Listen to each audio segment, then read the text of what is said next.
Khalil Jahshan, who is the Executive Director of the Arab Center in Washington, D.C. Khalil, good to have you on this news hour. Thanks for your time. Are you surprised at all by the statement that we received from the Israeli army? Was this something you would have expected to hear from them?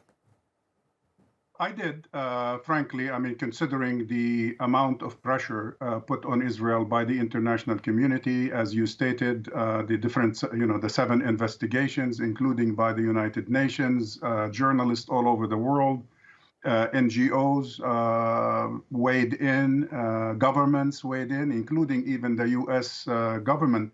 So I'm not surprised by the report. I'm surprised, again, in spite of the contradiction between the conclusion of this report and the initial Israeli position, where they, if you remember, initially back in May, they discounted the fact that there is a possibility that they shot Abu Akleh, but now they seem to at least admit and they actually identified the soldier, but they wouldn't necessarily release his name, and they're claiming that it was a mistake. So at the same time, it's good that they release some of that information, but I feel that this is typical Israeli doublespeak, an attempt to avoid responsibility and to whitewash the case. And of course, they are saying that this may have been a mistake, but it was a mistake that took the life of a person who was very well known in the media, who was loved and described so in such a way that she made such a difference to the people of Palestine.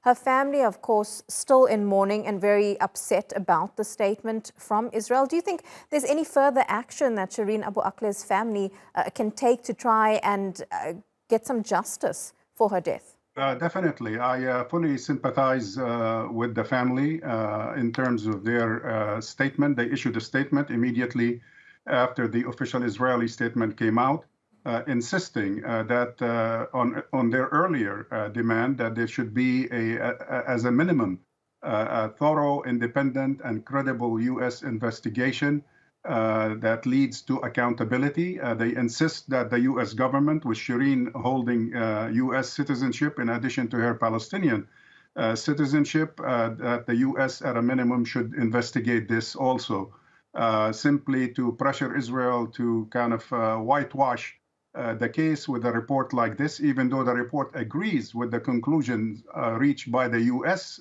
Government in terms of its own so-called private investigation. But no official independent investigation has been held yet. And I think the family is even threatening to go beyond that to a full international criminal court investigation and trial.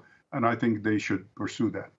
Do you think this incident is going to further inflame those tensions between Israel and Palestine, which for the last few months have already been so high that this is just another step to make the situation possibly even worse?